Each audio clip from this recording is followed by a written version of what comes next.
오늘도 참 복된 날입니다. 늘 우리 주님께서 이 주일을 일주일마다 한 번씩 허락하시지만 우리는 이런 마음을 가지고 예배해야 합니다. 오늘이 나의 마지막 예배다. 늘 그런 마음으로 예배 드리시고 여러분 삶 속에 삶의 터전에서 그렇게 삶의 예배로 나아가는 여러분 되시기를 축복합니다. 아멘. 오늘도 조국교회 곳곳에 하나님의 임재하심과 영광이 온전히 드러나는 그런 복된 날 되기를 간절히 축복합니다. 아멘. 지난 시간에 우리는 하나님께서 여호와의 종에게 상함과 질고를 당하게 하셨다. 그런데 그 상하게 하신 것을 기뻐하셨다. 그런 내용을 살폈습니다. 하나님께서 그 여호와의 종, 자기 아들을 상하게 하셨는데 그걸 기뻐하셨다. 그 여호와의 종은 누구입니까? 죄가 전혀 없으신 하나님의 아들이었습니다. 그리고 그 상하게 하신 그 하나님께 우리가 죄 지은 우리가 그 원인을 제공한 우리들은 누구입니까? 바로 불법 덩어리요, 죄악 덩어리인 바로 죽었던 우리들이었습니다.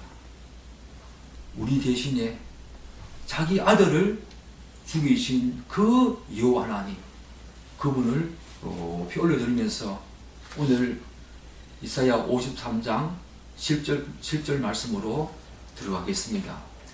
사랑하는 여러분, 그렇다면 하나님께서 여호와의 종에게 상함과 질고를 당하게 하신 이유가 뭘까? 그 이유와 그 이후에 그런 상하게 하신 그것이 원인이 되어서 오늘 우리에게 주어진 놀란 위대한 결과가 무엇인가? 그것들이 오늘 53장 10절에 나와 있습니다. 우리 53장 10절 한 번 더 읽어보겠습니다.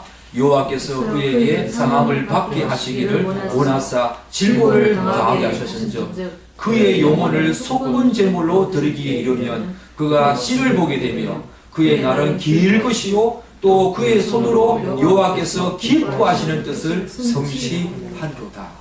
오늘 본문을 잘 보세요. 본문에서 이사야는 여호와의 종의 그 상함과 질고를 속건 제물로 드린 것으로 표현하고 있습니다. 그죠? 그의 영혼을 속건 제물로 드렸다라고 말하고 있습니다. 그리고 그 결과가 무엇인가? 그가 씨를 보게 되며 그의 날은 길 것이라고 이야기를 하고 있습니다. 사랑하는 여러분, 이사야는 왜 하나님께서 여호와의 종에게 상함과 질고를 당하시게 한 그것을 속건 제물로 표현하고 있을까? 여기에는 중요한 의미가 묻혀 있습니다. 우리는 지금까지 이사야가 계속 여호와의 종의 그 고난과 대속적인 죽음에 대해서 다루고 있는 모습을 계속 살펴보고 있지요. 그런데 53장 거의 결론 부분에 와서 이사야는 여호와의 종의 그 고난과 죽음이 결론적으로 어떤 성격을 내포하고 있는지 오늘 강조하고 있는 부분이 속건 제물로 드렸다라고 하는 이 부분이 되겠습니다. 우리는 이미 구약의 모든 성경은 신약의 그림자, 그런 사실을 다 알고 있지요. 특히 구약 레위기에 나오는 다양한 제사와 희생의식은 바로 여호와의 종이 이 땅에 오셔서 성취하실 모든 사역의 그림자요, 모형이고 예언적인 성격을 지니고 있다는 것을 우리는 익히 다 알고 있습니다. 그런 측면에서 여호와의 종의 그 고난과 사역이 구체적으로 오늘 속건 제물이다 라고 하는 어떤 제사의 성격을 지니고 있는지, 어떤 제사의 성격을 내포하고 있는지 분명히 언급해 주는 이 본문은 매우 중요한 의미를 가지고 있습니다. 속건 제물로 드렸다. 물론 우리는 이미 이사야 53장 5절을 통해서 여호와의 종의 고난과 죽음이 속죄 제물의 성격을 내포하고 있다라는 것을 이미 살펴보았습니다. 사랑하는 여러분, 우리 이사야 53장 5절 한번 읽어볼까요? 5절입니다. 그가 찔리면 우리의 허물 때문이요 그가 상함은 우리의 죄악 때문이라. 그가 징계를 받음으로 우리는 평안을 누리고 그가 채찍에 맞음으로 우리는 나음을 받았도다. 이 이사야 53장 5절은요, 여호와의 종이 우리의 허물, 우리의 죄 때문에 우리가 마땅히 받아야 될 그 형벌을 그분이 대신 받으시고 죽으신 것을 말하고 있지요. 그로 인해서 우리에게 주어진 것이 무엇입니까? 바로 죄 용서함을 받고 하나님과 화목하게 되었다고 말하고 있습니다. 이것은 바로 속죄 제물의 성격을 지니고 있는 부분입니다. 우리가 예수님이 우리 대신 형벌을 받으심으로 말미암아 그분이 우리의 죄를 용서해 주셨다라고 하는 속죄의 성격을 지니고 있는 부분이 이사야 53장 5절 말씀입니다. 그렇게 본다면 이사야는 여호와의 종의 그 고난과 대속적인 죽음이 크게 두 가지 중요한 성격을 내포하고 있다, 이렇게 말하고 있는 셈이 되지요. 뭐와 뭡니까? 우리 이사야 방금 읽었던 53장 5절은 하나님께서 그 여호와의 종의 죽으심과 고난을 속죄 제물의 성격을 지니고 있다, 그렇게 말하는 부분이고, 오늘 본문 이사야 53장 10절은 속건 제물로 드려졌다라고 말하고 있지요. 그렇기 때문에 이 이사야는 여호와의 종의 그 죽음과 고난, 그 대속적인 죽음과 고난을 두 가지 성격으로 지금 말하고 있는 거지요. 하나는 속죄 제물의 성격이고 다른 하나는 바로 속건 제물의 성격으로 말하고 있습니다. 이 내용을 우리는 잘 알아야 됩니다. 일반적으로 우리는 어떤 과정보다는, 어떤 일의 과정보다는 결과를 더 중요하게 생각하는 경향이 있습니다. 심지어 과정을 건너뛰고 혹은 과정을 조금이라도 간과하고 빨리 결과를 보고 싶어하는 경향이 우리에게는 강합니다. 그처럼 우리는 예수님께서 속건 제물이 되셨다라는 사실을 건너뛰거나 간과하면서 바로 속죄 제물이 되셔서 우리의 죄를 사해 주셨다, 우리를 용서해 주셨다 라고 하는 것으로 바로 가고자 하는 경향이 우리에게 있다는 것이요. 여러분, 그래서는 안 됩니다. 예수님께서 속죄 제물의 성격으로 가시기 위해서 반드시 속건 제물의 성격으로 나아갔다는 사실, 그 과정으로서 속죄에 대한 어떤 결과, 그 과정으로서 속건 제물의 성격을 지니시고 그 결과로서 속죄 제물로 들으셨다. 이것을 우리는 반드시 이해해야 합니다. 우리는 과정을 건너뛰면 안 됩니다. 우리는 과정을 간과하면 안 됩니다. 반드시 그 과정으로 거쳐가신 속건 제물의 성격이 어떤 것인가 반드시 살펴보아야 합니다. 그것은 하나님께서 공의의 하나님, 이 속건 제물의 성격을 바로 건너뛰게 되면 공의의 하나님이심을 제대로 이해하지 못합니다. 하나님께서 우리의 죄를 용서하기 위해서는 반드시 하나님의 공의가 만족되어야 합니다. 공의가 뭡니까? 죄를 지은 자에게 그 죄값에 해당하는 형벌을 내리시는 거지요. 그 형벌에 대한 만족감이, 그 죄값이 반드시 다 치루어져야만 바로 죄 용서가 있는 거지요. 그 공의가 만족되어야 됩니다. 다시 말씀드려서 하나님의 죄 용서의 그 사랑과 은혜는 하나님의 공의의 바다를 반드시 건너야만 가능하다는 것입니다. 공의의 바다를 건너지 않는 속죄는 의미가 없습니다. 반드시 하나님은 공의를 만족시켜야만, 그 공의를 만족시키는 가운데 하나님은 죄 용서의 은혜를 우리에게 주신다는 것입니다.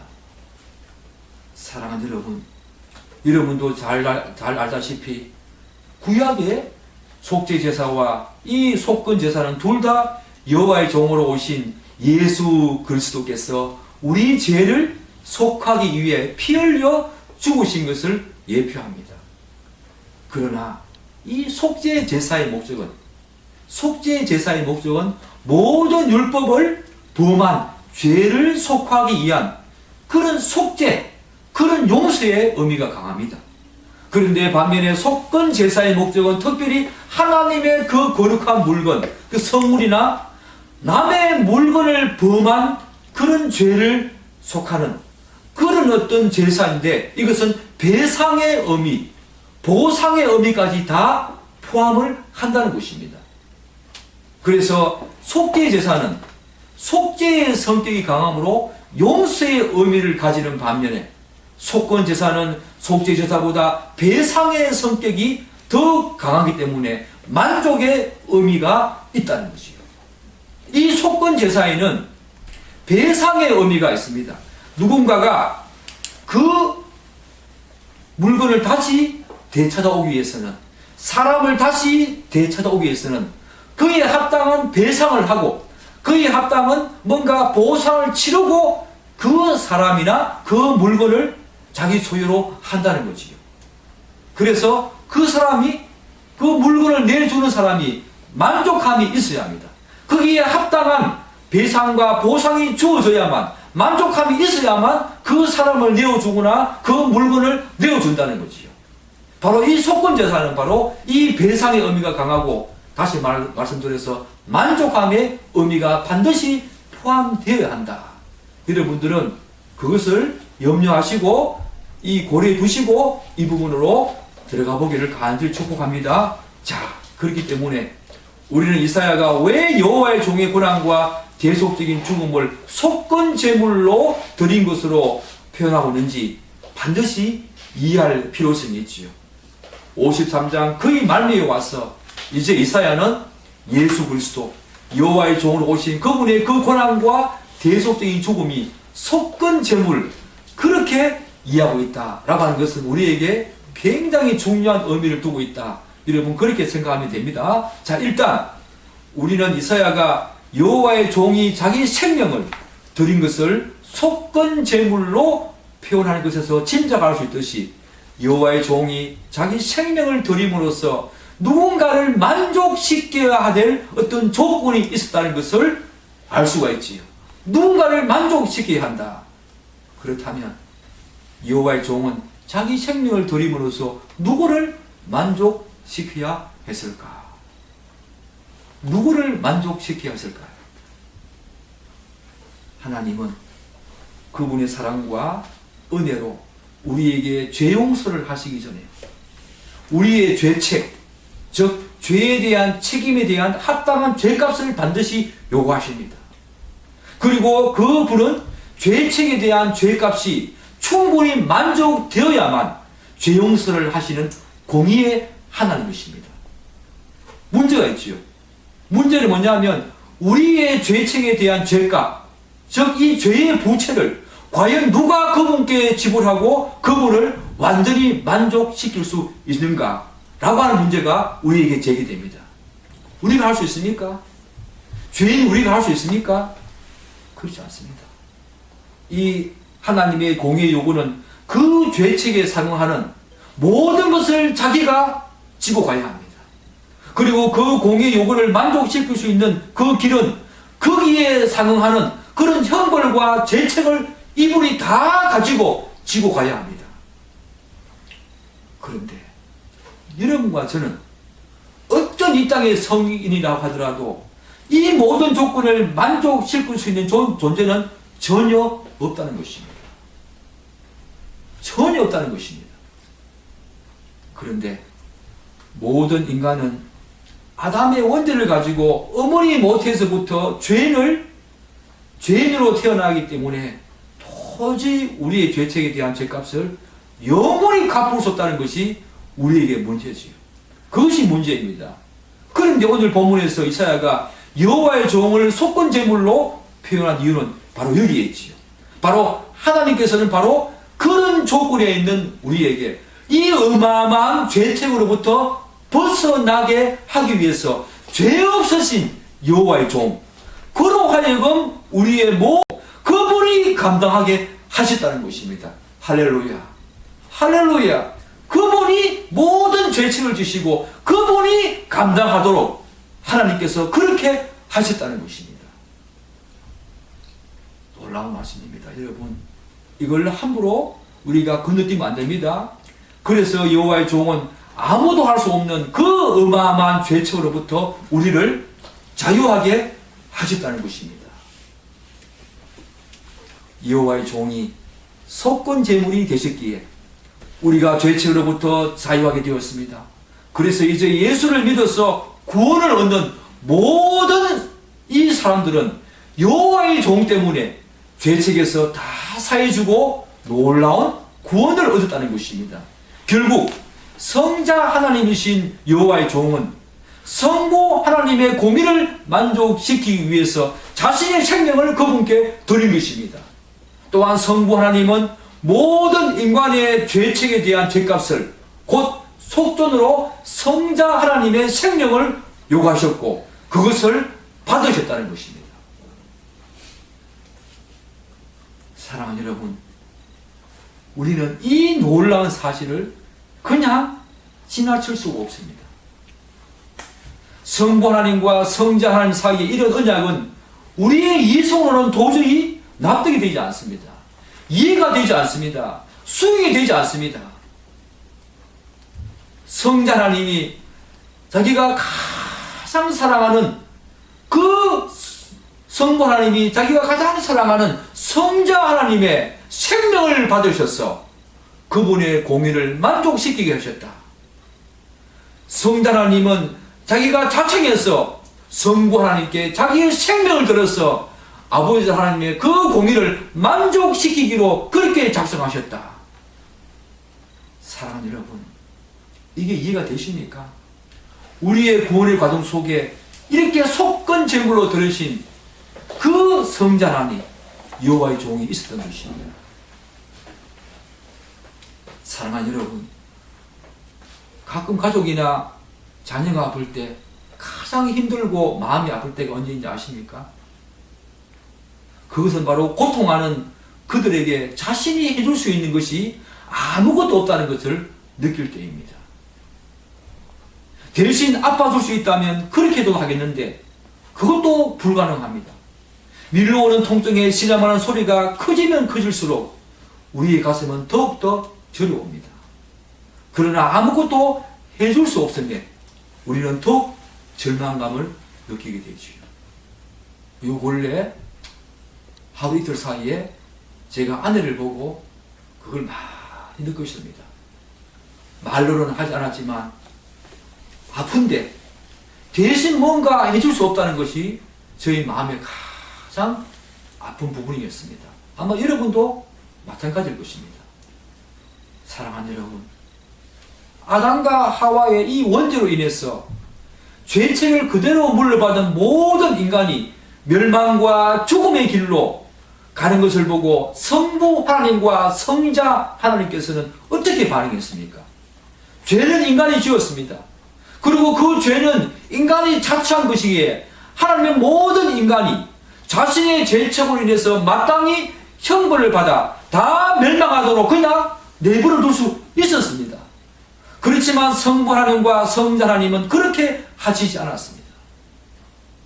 내버려 둘 수 있었지만 그들은 그렇게 하지 않았습니다. 그야말로 그들로부터 그분으로부터 오는 빛이라고는 전혀 없는 정말 영원한 어둠과 지옥에서 무참히 고통당할 것을 다 아신 그 성부 하나님과 성자 하나님께서는 당신들이 창조하신 모든 인간들이 영원한 지옥에서 아파하고 절망하는 모습에 가슴이 저려왔을 것입니다. 그렇지 않겠습니까? 그래서 성부 하나님과 성자 하나님께서는 죽음과 멸망으로 달려가는 여러분과 저 모든 죄인들의 고통을 외면하지 않으시고 그분의 사랑과 긍휼과 자비를 베푸실 것을 작정하셨던 것입니다. 성자 하나님이 속군제물로 드려주시고 성부 하나님이 성자 하나님의 그 생명을 받으셔서 그분의 모든 공의를 만족시키게 하셔서 우리에게 죄 용서를 허락하신 이 성부 하나님과 성자 하나님의 이 위대한 작정, 이 위대한 언약을 여러분 이해하시겠습니까? 여러분 납득이 되십니까? 여러분의 이성으로 수용이 되십니까? 저는 잘 수용이 되지 않습니다. 제 이성의 날개를 계속 펴서 이 부분을 이해하려고 해도 또 이해가 되지 않습니다. 기도 골방에서 많이 묵상해 보았지만 단지 감사와 은혜뿐이었습니다. 사랑하는 여러분, 그러나 하나님은 사랑의 하나님이십니다. 이 사랑의 하나님이시기도 하지만 공의의 하나님이시기에 우선적으로 모든 죄인에 대한 죄책이 먼저 해결되어야 합니다. 이 사랑의 하나님이 공의의 하나님, 그 공의가 만족되어야만 그분의 사랑이 작동한다는 겁니다. 물론 그 공의도 하나님의 사랑이 작동한 결과이기도 하지요. 그래서 여호와의 종이신 성자 하나님께서 기꺼이 우리의 죄책을 다 지시고 하나님의 공의를 만족시킬 것을 그분은 원하셨습니다. 또한 성부 하나님께서도 성자 하나님이 우리 죄인들의 모든 죄책에 대한 죄값으로 자신의 생명을 들여서 성부 하나님의 공의를 만족시킬 것에 대해서 그 아버지 하나님이 기꺼이 기뻐하심으로 허락을 하셨다는 것입니다. 사랑하는 여러분, 이 놀라운 사랑을 여러분 아십니까? 이해가 됐습니까? 정말 납득이 되십니까? 우리는 밥 먹듯이 죄를 짓습니다. 우리는 불법 덩어리이고 우리는 죄악 덩어리입니다. 그러나 우리 죄가 얼마나 무겁고 컸으면 아들 하나님이 직접 이 땅에 오셔서 속건 제물이 되셔가지고 자기의 생명을 들여서 우리의 죄값을 치러야 할 만큼 우리의 죄가 그만큼 심각하다는 것을 여러분 이해하십니까? 여러분, 구원받은 사람은 이제 죄에 대한 관점이 달라집니다. 여러분들은 밥 먹듯이 죄를 짓지만 거룩하신 그분은 일만한 죄도 그분은 없으시기 때문에 그 죄를 혐오하시고 싫어하시고 정오하십니다. 그걸 배격합니다. 우리의 죄가 얼마나 크시면 하나님의 아들이 이 땅에 오셔서 그분이 하나님 그 성부 하나님께 자신의 생명을 들여서 속건 제물로 자신의 생명을 들여서 하나님의 공의를 만족시켜야 할 만큼 우리의 죄가 그만큼 크다는 것입니다. 우리의 죄가 그만큼 심각하다는 것입니다. 우리는 이제 구원받은 성도는 죄에 대해서 심각해져야 합니다. 정말 윤동주 시인이 그렇게 고백했듯이 하늘을 우러러 한 점 부끄럼 없는 삶, 그런 삶을 살아야 합니다. 하늘을 우러러서 한 점 부끄럼이 없는 삶. 요한 1서 2장 9절은 이렇게 말하고 있지 않습니까? 하나님께로부터 난 자마다 죄를 짓지 아니하나니 이는 하나님의 씨가 그 속에 거함이요 그도 범죄하지 못하는 것은 하나님께로부터 났습니다. 여러분, 이제 하나님께로부터 난 자, 바로 중생에서 거듭나서 하나님으로부터 어렵다 칭함을 받은 모든 성도들은 이제 죄를 짓지 아니한다 라고 요한일서에서는 분명히 선언하고 있습니다. 요한 사도는 우리에게 경고합니다. 너희들이 거듭난 자가 맞느냐? 너희들이 중생한 자가 맞느냐? 그렇다면 죄를 짓지 아니한다. 여기서 죄를 짓지 아니한다, 이 말은 우리가 전혀 죄를 짓지 아니한다, 그런 말은 아니지요. 계속적이고 반복적이고 습관적인 죄, 우리가 예수 믿기 전에 그런 습관적이고 반복적이고 계속적인 그런 죄를 짓지 아니한다, 그런 뜻이죠. 여러분 자신을 돌아보십시오. 여러분 자신을 돌아보십시오. 여러분들은 지금 죄에 대해서 어떤 관점을 가지고 있습니까? 죄를 다르게 봅니까? 하나님처럼 죄를 보아야 합니다. 하나님은 죄를 싫어합니다. 죄를 정오합니다. 죄를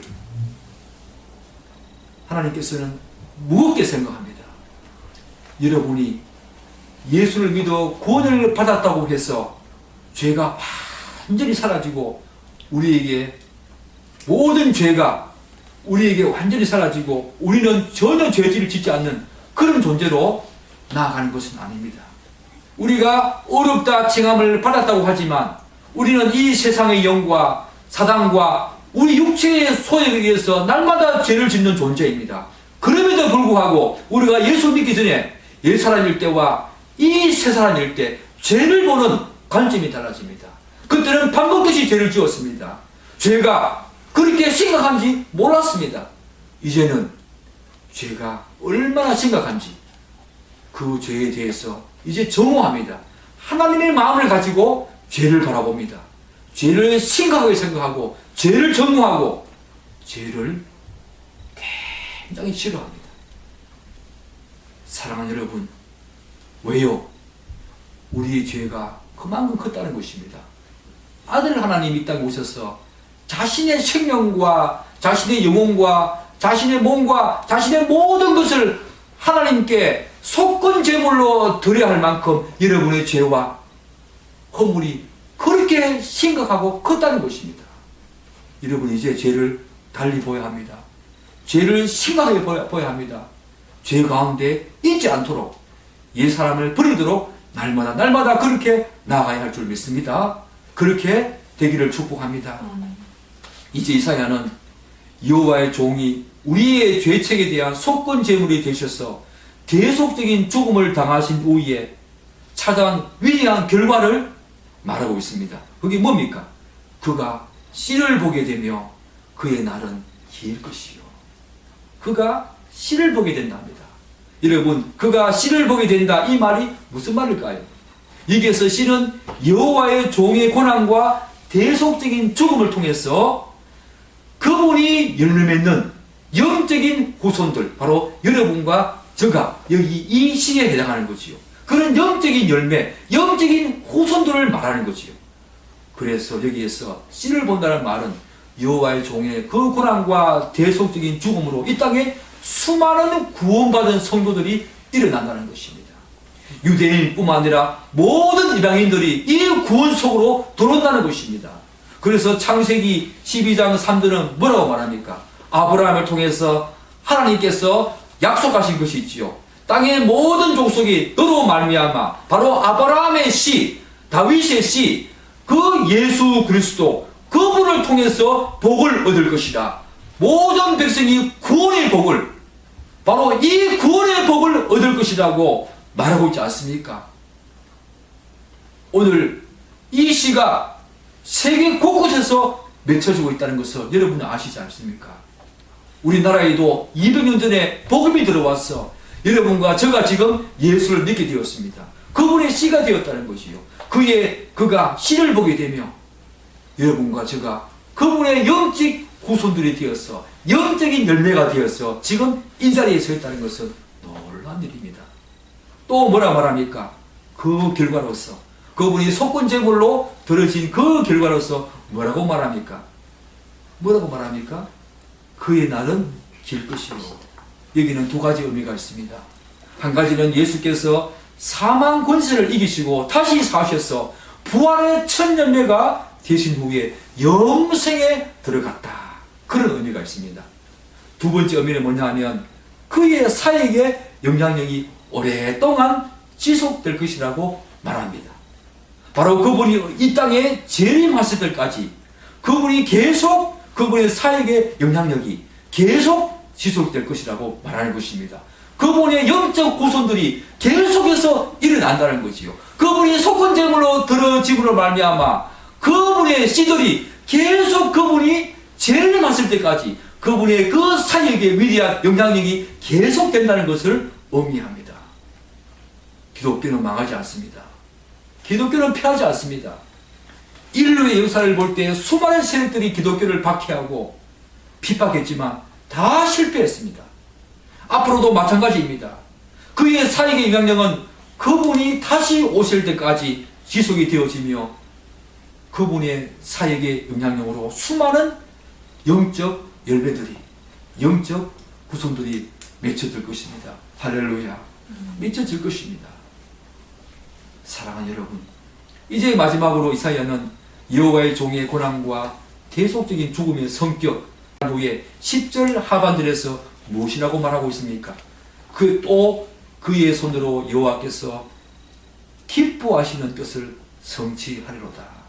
우리 지난 시간에 이 부분에 대해서 잠깐 살펴보았지만 또 그의 손으로 여호와께서 기뻐하시는 뜻을 성취하리로다 라고 말하고 있습니다.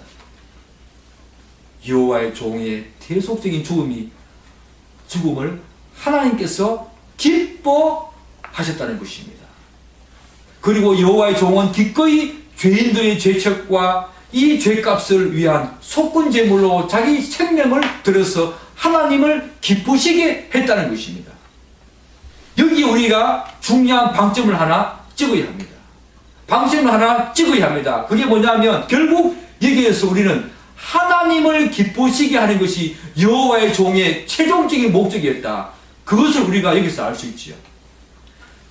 성자 하나님은 자기가 자기 생명과 자기의 모든 것, 자기 영혼과 몸을 하나님께 속건 제물로 드림으로 말미암아 하나님이 기뻐하시는, 그분이 기뻐하시는 그런 일을 하셨고, 그 여호와의 종 성자 하나님의 그 속건 제물을 성부 하나님께서는 또한 기뻐하셨다. 사랑하는 여러분, 여러분의 인생 목표는 무엇입니까? 여러분의 최종적인 인생 목표는 무엇입니까?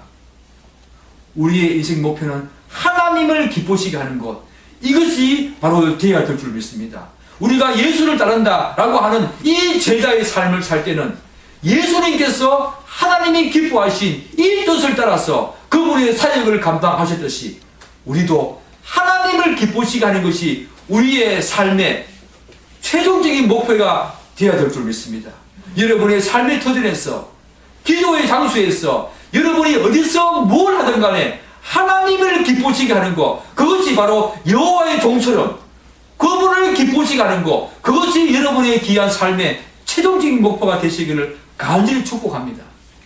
이번 한 주 동안에는 여호와의 종처럼 하나님이 기뻐하시는 그런 삶을 여러분들이 많이 살아내어서 여러분들의 삶 속에 풍성한 영적인 열매들이 많이 일어나는 그런 놀라운 일이 있기를 원합니다.